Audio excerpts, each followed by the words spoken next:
The headlights cut through the mountain darkness like twin searchlights, illuminating nothing but empty asphalt and the skeletal branches of winter trees.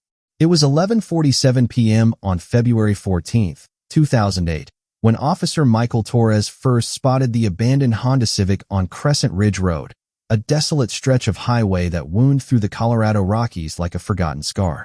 The driver's door hung open at an unnatural angle, as if someone had exited in tremendous haste.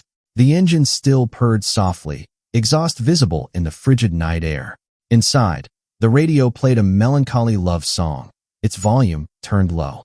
On the passenger seat sat an untouched purse, wallet intact, credit cards, and $127 in cash undisturbed. The keys dangled from the ignition, swaying gently in the mountain breeze. There were no skid marks on the pavement, no signs of a struggle, no broken glass or torn fabric clinging to nearby branches. Just an eerie void where a human being should have been, as if Sarah Chun had simply evaporated into the thin mountain air. Officer Torres radioed dispatch, his voice steady but troubled. In 12 years of patrol duty, he had seen plenty of abandoned vehicles. Usually, they told obvious stories: mechanical failure, drunk driving, domestic disputes that spilled onto lonely highways. This scene whispered something entirely different, something that made the hair on the back of his neck stand up despite his winter uniform. The car's interior held frozen fragments of an interrupted life. A half-finished bottle of water sat in the cup holder, still cold to the touch. Sarah's reading glasses lay folded neatly on the dashboard beside a grocery list written in careful handwriting. Milk, bread, Valentine's candy for the twins. Her phone was nowhere to be found. As Torres secured the scene with yellow tape, the silence pressed against him like a living thing. The only sounds were the whisper of wind through pine needles and the distant hoot of an owl somewhere in the darkness beyond his flashlight's reach. He had no way of knowing that this empty car would become the epicenter of a mystery that would haunt the mountain community of Cedar Falls for the next 15 years. The Honda's hazard lights continued their rhythmic blinking, a desperate Morse code signaling distress to no one. By dawn, when the first search teams arrived, those lights would be dead, their battery drained from hours of futile warning. But the questions they posed would burn bright for decades. In 30 seconds, Sarah Chun had simply vanished from existence. But someone knew exactly where she went. Sarah Michelle Chun had always been the type of woman who left lasting impressions. At 34, she possessed that rare combination of professional competence and maternal warmth that made her simultaneously respected at Morrison Marketing Group and adored by her 8-year-old twins, Emma and Ethan. Her colleagues remember her laugh, genuine and infectious, capable of lifting the mood in even the most tedious strategy meetings. The divorce from Robert had been finalized just 6 months earlier, but Sarah approached her new independence with characteristic determination. She had moved with the children into a modest 2-bedroom apartment on Maple Street, transforming its neutral walls into a warm sanctuary filled with the twins' artwork and carefully chosen photographs that deliberately excluded their father. The split had been acrimonious, marked by bitter custody disputes and whispered accusations of financial impropriety, but Sarah refused to let the children witness her pain. She was rebuilding herself, recalls her mother, Linda Vasquez, her voice still fragmented by grief even years later. Every morning, she would make Mickey Mouse pancakes for Emma and Ethan, then spend an hour getting ready for work. She bought herself new clothes, started taking evening yoga classes. She was finally becoming the woman she was meant to be. Cedar Falls is the kind of small Colorado mountain town where everyone knows everyone else's business, sometimes whether they want to or not. Population 8,947, according to the weathered sign at the city limits. The kind of place where the local newspaper still prints wedding announcements and high school football scores with equal prominence. Sarah had grown up here, graduated from Cedar Falls High School with honors, left for college at Colorado State University, and returned after marriage with dreams of raising her family in the same safe, insular community that had shaped her childhood. Her daily routine was as predictable as sunrise. Coffee at 6:15 a.m. while packing school lunches. Drop off at Cedar Falls Elementary by 7:45. At the office by 8:30, where she managed digital marketing campaigns for local businesses with meticulous attention to detail. She never missed Emma's soccer practices or Ethan's violin lessons. Tuesday evenings were reserved for grocery shopping at Miller's Market. where she would exchange pleasantries with neighbors and carefully navigate the cereal aisle to avoid Robert, who shopped at the same store. February 14, 2008, had started like any other day. Sarah kissed the twins goodbye at her ex-husband's house after their Valentine's Day dinner, a tradition she maintained despite the divorce for the children's sake. She told them she loved them. She promised to pick them up Sunday afternoon for their usual weekend together. Her last words to Emma were about an upcoming science project on planets. To Ethan, she mentioned buying new violin strings. She drove away from Robert's house at 11:15 p.m., waving to the children silhouetted in the living room window. Somewhere in the 23 minutes between that farewell and Officer Torres discovering her abandoned car, Sheridan stepped out of her ordinary life and into a nightmare that would consume everyone who loved her. Dawn broke gray and merciless over Cedar Falls on February 15th, casting the mountains in harsh relief against a sky the color of old pewter. By 6 a.m., the Cedar Falls Police Department had issued a bolo alert for Sheridan. By 7:30, her disappearance dominated local radio stations. By noon, the entire town was mobilizing. Detective Maria Santos arrived at the scene before the morning mist had fully lifted from Crescent Ridge Road. At 42, Santos possessed the kind of instinctive investigative intelligence that made her both invaluable and occasionally insufferable to her colleagues.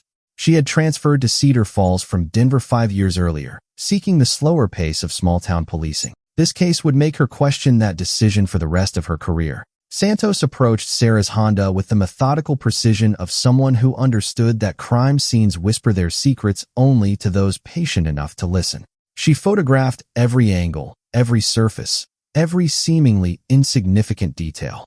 The car's position, angled slightly toward the guardrail as if Sarah had pulled over in haste. The driver's seat, adjusted for someone approximately 5'6", matching Sarah's height exactly. Most intriguingly, the car's interior showed no signs of panic, no scattered belongings, no defensive wounds on the upholstery, no indication that Sarah had fought for her life. It was like she just got out to check something and never came back, Santos would later testify. But check what? There was nothing out there but trees and darkness.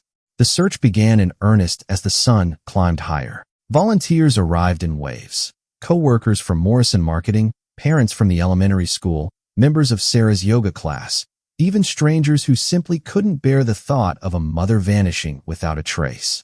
Search and rescue teams deployed bloodhounds along the highway, their baying echoing off the mountain walls like a primal lament. Helicopters thrummed overhead, their rotors chopping the thin air as they scanned the forested valleys below. Robert Chun, Sarah's ex-husband, submitted to questioning with the resigned cooperation of someone who understood he would automatically be a suspect. His alibi was airtight. After Sarah left his house, he had spent the evening watching movies with the twins until they fell asleep, then remained at home grading papers for his high school history classes. Phone records confirmed he had made no calls after 10:47 p.m. Neighbors verified his car never left the driveway. The first significant clue emerged from Sarah's cell phone records.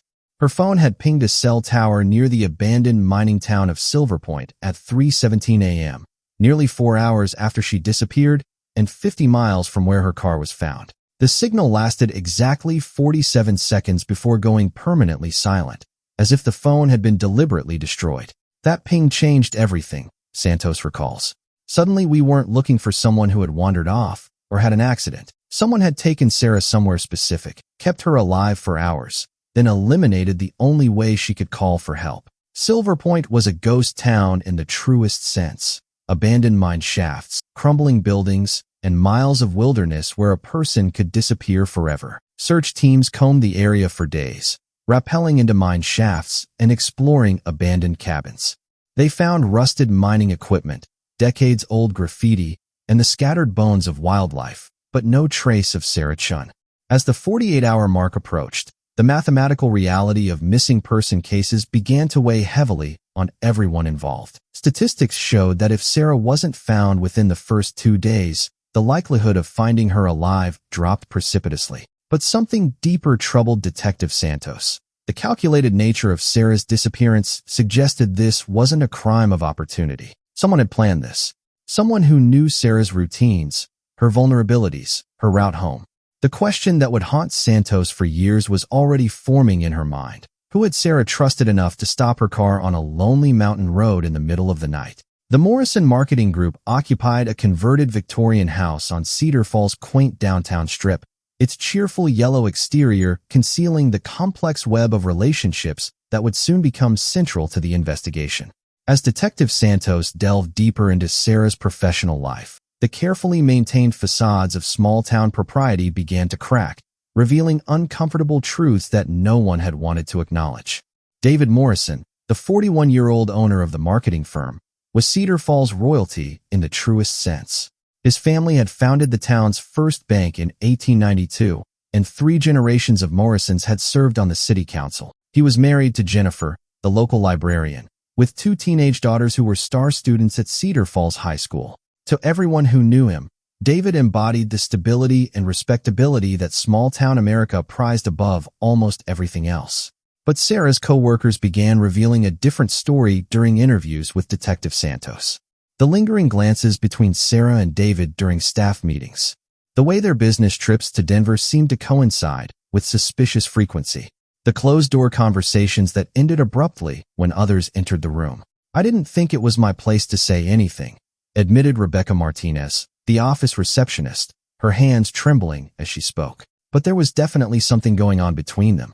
You could feel the tension when they were in the same room. The breakthrough came when Santos obtained Sarah's work computer. Hidden in a folder labeled Budget Projections 2008 were dozens of emails between Sarah and David, their professional correspondence gradually evolving into something far more intimate. The digital trail painted a picture of 2 people desperately trying to maintain professional boundaries while being drawn inexorably toward each other. "I can't stop thinking about Tuesday night," David had written 3 weeks before Sarah's disappearance. "Jennifer suspects something. We need to be more careful." Sarah's response was more cautious. "I never wanted this to get so complicated. Maybe we should end it before someone gets hurt." When Santos confronted David Morrison in his office, the same room where he and Sarah had conducted their clandestine affair, his carefully constructed composure began to fracture. He admitted to the relationship with the defeated air of someone who had been expecting this conversation for weeks. Yes, they had been involved romantically for approximately 4 months. Yes, they had met secretly at a Denver hotel on several occasions. No, he had not killed Sarah Chun. She was trying to end it, Morrison confessed, his voice barely above a whisper. "She felt guilty about the twins, about my family. She said we were being selfish, that someone was going to get hurt. I was trying to convince her we could make it work, but she was pulling away." Morrison's alibi for the night of February 14th seemed solid initially. He claimed to have been home with his family, helping his daughters with homework and watching a Valentine's Day movie with Jennifer. Phone records showed no calls made or received after 9:30 p.m. His wife corroborated his presence at home, though Santos noted a nervous tremor in Jennifer Morrison's voice that suggested she suspected more than she was willing to admit. The investigation took a darker turn when Santos discovered Sarah's hidden diary, found tucked beneath her mattress during a search of her apartment. The entries from the weeks before her disappearance painted a picture of a woman increasingly anxious about her relationship with Morrison and, more troublingly, about someone watching her. "I saw the same car behind me 3 times this week," Sarah had written on February 7th. "Probably nothing, but it made me uncomfortable. Dark sedan, couldn't see the license plate." 2 days later, "David seems desperate lately. Keeps talking about leaving Jennifer, starting fresh somewhere else. I told him that's impossible. I won't be responsible for breaking up his family." He didn't take it well. The final entry, dated February 13th, just 1 day before her disappearance, sent chills down Santos' spine. "I'm scared. Not of David exactly, but of what he might do if I keep refusing him. He's not the man I thought he was. There's something desperate in his eyes now, something that makes me want to run." As Detective Santos sat in her car outside the Morrison house, watching David's family go through the motions of their evening routine, homework at the kitchen table, Jennifer preparing dinner, teenage daughters texting friends, she couldn't shake the feeling that she was looking at a lie wrapped in the veneer of domestic tranquility. But proving that lie would require more than suspicion and circumstantial evidence. It would require the kind of breakthrough that seemed increasingly unlikely with each passing day. The question that haunted her was becoming more specific. Had Sarah Chun died because she tried to walk away from a man who couldn't accept rejection? 18 months after Sarah Chun vanished into the Colorado mountains, The case files had grown thick with false leads, dead ends, and the accumulated frustration of a small-town police department stretched beyond its capabilities. Detective Maria Santos sat alone in the conference room at 11 p.m., surrounded by evidence boxes and crime scene photographs that had yielded all their secrets, staring at a timeline that refused to make sense.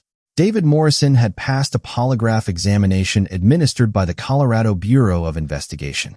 His alibi had been verified and re-verified. Security cameras at the Denver hotel where he and Sarah had conducted their affair showed no activity on his credit cards or access cards on the night of February 14th. Phone records confirmed he had made no calls, sent no texts, accessed no internet after 9:30 p.m. on Valentine's Day. Either he was telling the truth, or he was the most methodical killer Santos had ever encountered. The case had consumed not just Santos, but the entire Chin family. Sarah's mother, Linda, aged a decade and 18 months, her once vibrant demeanor replaced by a hollow-eyed vigilance that never rests. She called the police department daily, sometimes multiple times, asking for updates that didn't exist, clinging to hope that had long since turned desperate. Her health deteriorated visibly. High blood pressure, chronic insomnia, panic attacks triggered by the sound of ringing phones. Emma and Ethan Chun, now 10 years old, struggled with their mother's absence in ways that broke their father's heart daily. Emma had developed selective mutism at school, speaking only in whispers to her teacher and refusing to participate in group activities. Ethan threw himself into violin practice with obsessive intensity, as if perfect scales and flawless technique could somehow summon their mother home. Their therapist described symptoms consistent with complicated grief, the psychological limbo of losing someone without closure, without understanding, without the finality that even death provides. Robert Chun, Sarah's ex-husband, found himself in the impossible position of maintaining hope while preparing for the worst. He had moved back into the family home on Elm Street, converting Sarah's former office into a shrine of sorts. Her computer still logged in, her coffee mug unwashed beside the keyboard, her reading glasses folded neatly on a stack of marketing reports she would never finish. He enrolled in grief counseling, but found himself unable to grieve someone who might still be alive, somewhere. The case had divided Cedar Falls in ways that small towns rarely recover from. Some residents believed David Morrison was a killer who had escaped justice through wealth and social connections. Others viewed him as a victim of circumstance, a good man whose momentary lapse in judgment had destroyed his reputation without justification.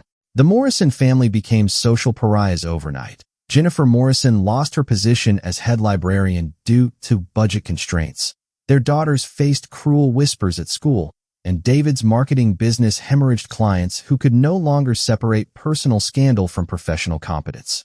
Detective Santos found herself increasingly isolated within her own department. Captain Richards, facing pressure from the mayor and city council to close the case or transfer it to state authorities, assigned Santos to other investigations while officially keeping her as the lead on Sarah's disappearance. But Santos couldn't let go.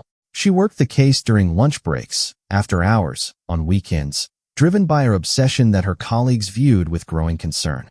Her marriage to Miguel began showing signs of strain. Dinner conversations revolved around dead ends and evidence gaps.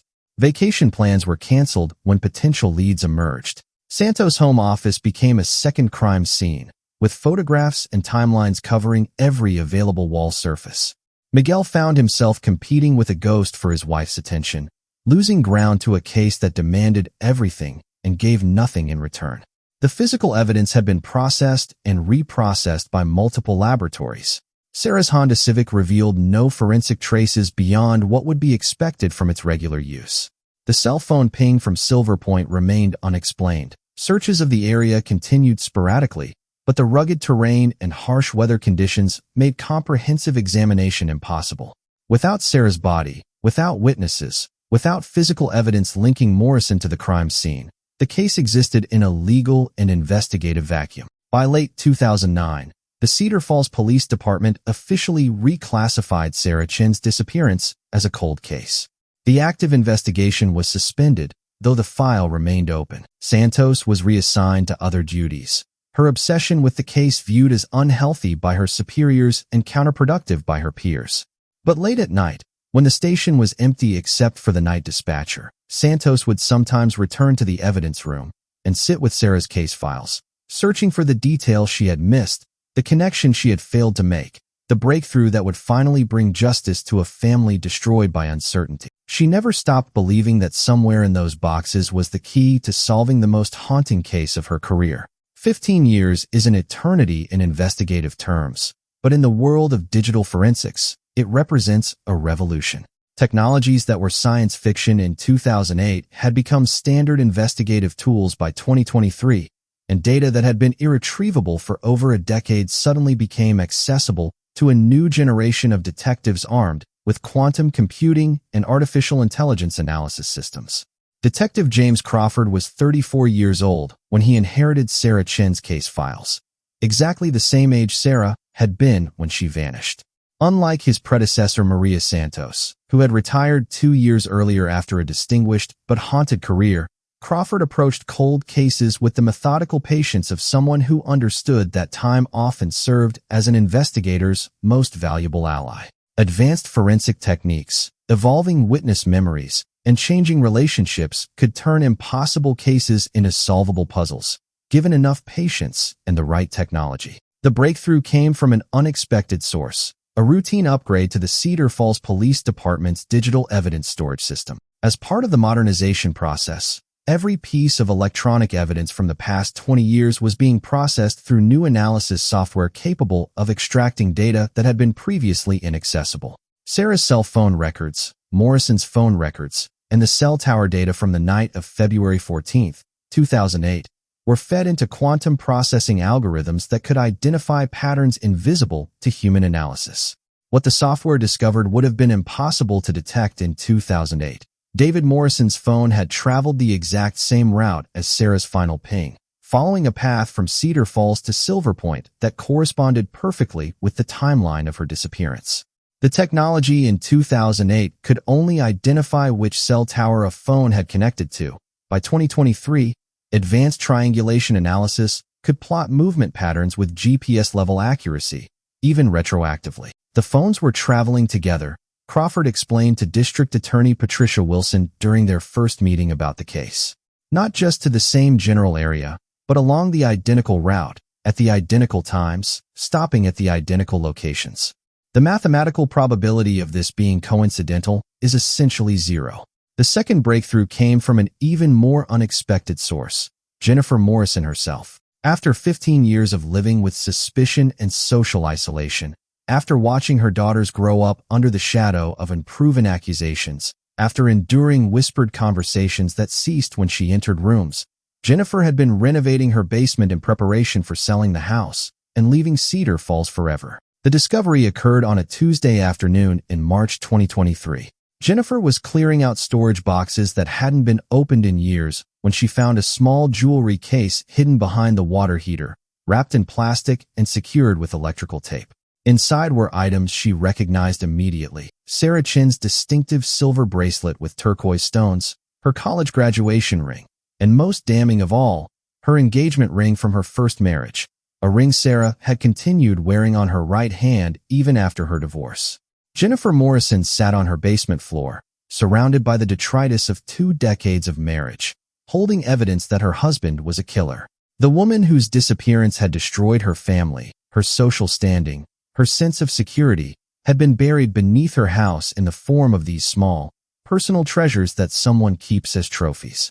The phone call to the Cedar Falls Police Department was brief and heartbreaking. "This is Jennifer Morrison," she said, her voice steady despite the magnitude of what she was revealing. "I found some things in my basement that I think belong to Sarah Chen.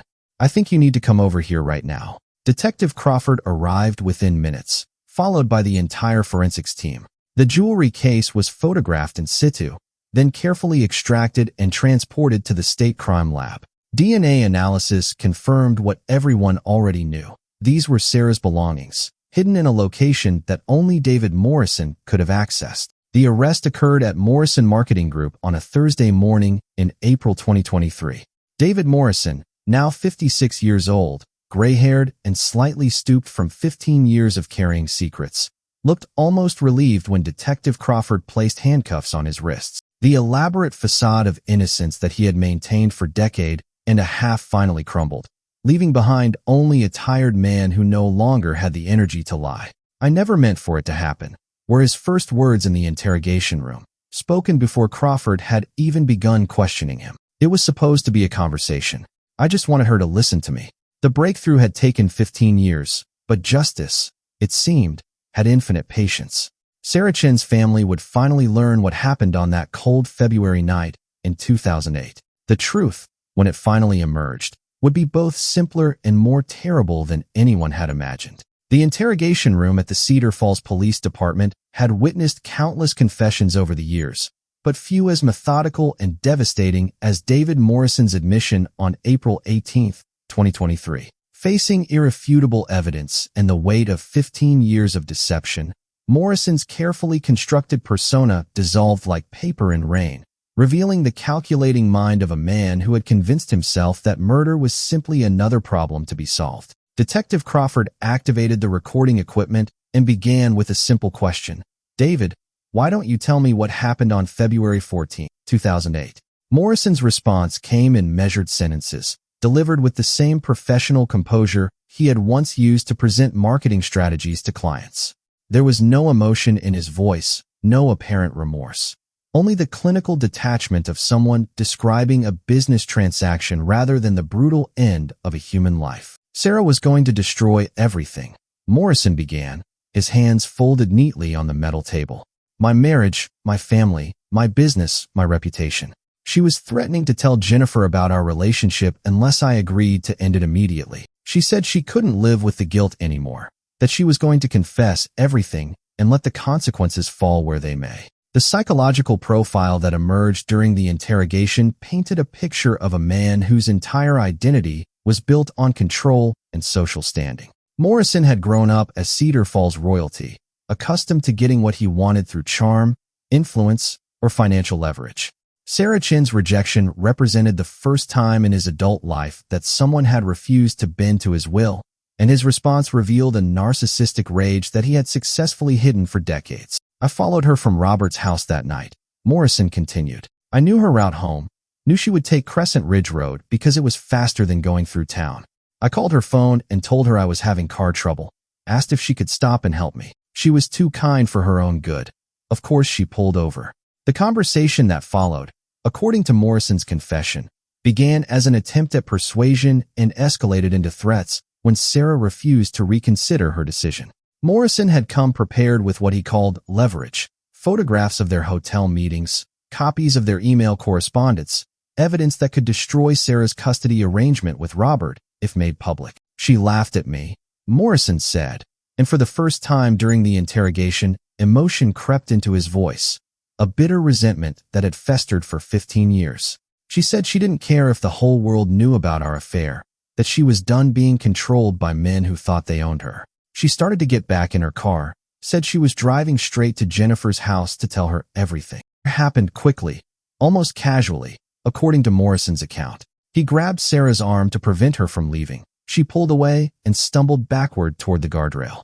In what he described as a moment of pure instinct, Morrison shoved her hard, sending her tumbling down the steep embankment into the darkness below. "I climbed down to check on her," Morrison said. "She was unconscious, bleeding from her head. I could have called for help then. I should have.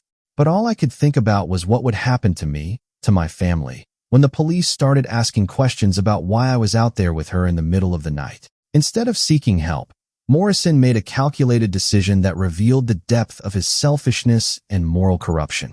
He carried Sarah's unconscious body to his car, drove to a remote area near the abandoned mines of Silver Point, and strangled her with his bare hands. He buried her in a shallow grave, scattered her personal effects to make it look like robbery, and threw her phone into an old mine shaft after using it to create the misleading cell tower ping that would confuse investigators for years. The jewelry found in his basement had been kept as what psychologists call control trophies, physical reminders of his power over Sarah, even in death. He had visited the items periodically over the years, touching them when he felt his carefully constructed life beginning to slip away, drawing strength from the knowledge that he had successfully committed the perfect crime. "I convinced myself that I had no choice," Morrison concluded his confession, "that it was self-defense, that she was going to destroy innocent people for no reason. I told myself I was protecting my family, but I always knew what I really was. Detective Crawford asked the question that had haunted Sarah's family for 15 years. David, where is Sarah's body? Morrison's directions were precise, delivered with the same attention to detail he had once applied to marketing campaigns. The location was exactly where he said it would be, beneath a cairn of stones in a meadow 3 miles from the Silver Point ruins, marked by a distinctive lightning-struck pine tree that had somehow survived 15 years of mountain weather. As Morrison was led away to begin processing for first-degree murder charges, Detective Crawford felt the complex satisfaction of a case finally closed. Justice had been delayed, but it had not been denied. Sarah Chin's family would finally have answers. But no amount of justice could restore the 15 years of uncertainty, grief, and shattered lives that David Morrison's selfishness had caused. The meadow where Sarah Chun had rested for 15 years was peaceful in the way that only high mountain locations can achieve. A natural cathedral of silence broken only by the whisper of wind through pine needles and the distant call of hawks circling overhead. When the recovery team finally reached the location David Morrison had described, they found exactly what he had promised, a carefully constructed cairn of stones marking a grave that had been undisturbed for over a decade. The excavation was conducted with the reverence appropriate for returning someone home. Sarah's remains were recovered intact, along with fragments of the clothing she had worn on that final Valentine's Day, a red sweater her mother had given her for Christmas, jeans she had bought specifically for her evening with the twins, boots that had carried her through 34 years of life before failing her in the moment she needed them most. The funeral took place on a clear June morning in 2023, attended by hundreds of community members who had never stopped hoping for this moment of closure. Emma and Ethan Chun, now 25 years old, stood beside their father as their mother was finally laid to rest in Cedar Falls Memorial Cemetery. Both had grown into accomplished adults despite the trauma of their childhood. Emma was a pediatric nurse in Denver, Ethan a professional violinist with the Colorado Symphony. But the lost years of uncertainty had left permanent scars that no amount of resolution could completely heal.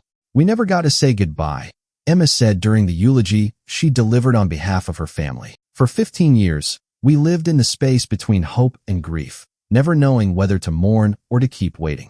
Today we finally get to tell our mother that we love her, that we never forgot her, and that we became the people she would be proud to call her children." David Morrison was sentenced to life in prison without the possibility of parole on September 15, 2023. At 66 years old, he would die behind bars, his family name forever associated with cowardice and calculated evil. His wife Jennifer had divorced him immediately after his arrest, changed her name back to her maiden name of Williams, and relocated to Oregon, where she worked as a volunteer counselor for domestic violence survivors. Their daughters, now adults with families of their own, refused all contact with their father and requested privacy to process the devastating revelation that they had grown up in the same house as their mother's victim. The case transformed Detective James Crawford into something of a local legend, but he took no satisfaction in the acclaim. "There are no winners in a case like this," he reflected during a newspaper interview 6 months after Morrison's conviction. "A woman is still dead. Children still grew up without their mother. A family still lost 15 years they can never get back. Technology solved this case, but technology couldn't prevent it from happening in the first place." Maria Santos, the original detective who had worked the case with such dedication and personal cost, attended Morrison's sentencing hearing. Now retired and living quietly in a cabin outside Durango, she felt vindicated but not victorious. "I always knew he did it," she said simply. "I just couldn't prove it with the tools we had back then." Sarah deserved better from all of us. The Morrison Marketing Group, building on Cedar Falls Main Street, now houses a non-profit organization dedicated to supporting families of missing persons. A small plaque beside the front door reads, "In memory of Sarah Chun and all those who wait for answers." The inscription was suggested by Linda Vasquez, Sarah's mother, who had lived to see justice served but died peacefully in her sleep just 3 months after Morrison's conviction. Cedar Falls itself struggled to process the revelation that one of its most prominent citizens had harbored such darkness for so long. The case prompted conversations about domestic violence, workplace harassment, and the dangerous assumption that community standing equals moral character. Some residents left town entirely. Unable to reconcile the peaceful mountain community they thought they knew with the reality of evil hiding in plain sight. But perhaps the most profound impact was on the Chun family's capacity for forgiveness. At Morrison's sentencing hearing, Robert Chun read a statement that surprised everyone in attendance. "We forgive David Morrison not because he deserves it, but because Sarah would want us to choose healing over hatred. Our mother was taken from us by his selfishness, but we refuse to let his choices define the rest of our lives."